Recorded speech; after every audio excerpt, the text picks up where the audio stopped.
before it was published, I was sent a copy of the Da Vinci Code, and I had a look at it and recognised in it all the material from that book called The Holy Blood and the Holy Grail, which I'd read several years before and thought was complete rubbish.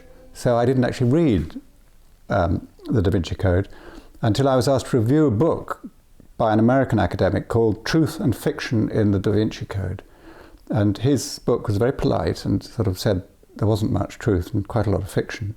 But I also noticed that, because I'd written a book about the Templars, the Knights Templar, that everything in the Da Vinci Code about the Knights Templar is complete nonsense.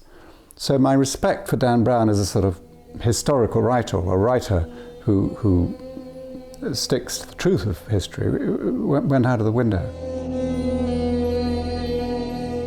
I think what is true is that even as our society becomes more secular, there is a kind of lurking interest in the supernatural.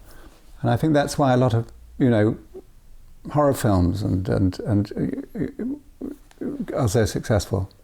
And films about demonic possession or exorcism and that sort of thing, which actually most Catholics don't come across much, but obviously do have a fascination for the public.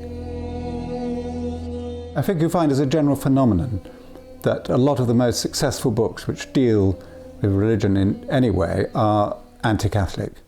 I think in that sense the devil has all the best tunes, but there's a lot of misconceptions about the Church that originate, some from as far back as the Reformation, certainly from the Enlightenment, which you still see just accepted by the general public as being true.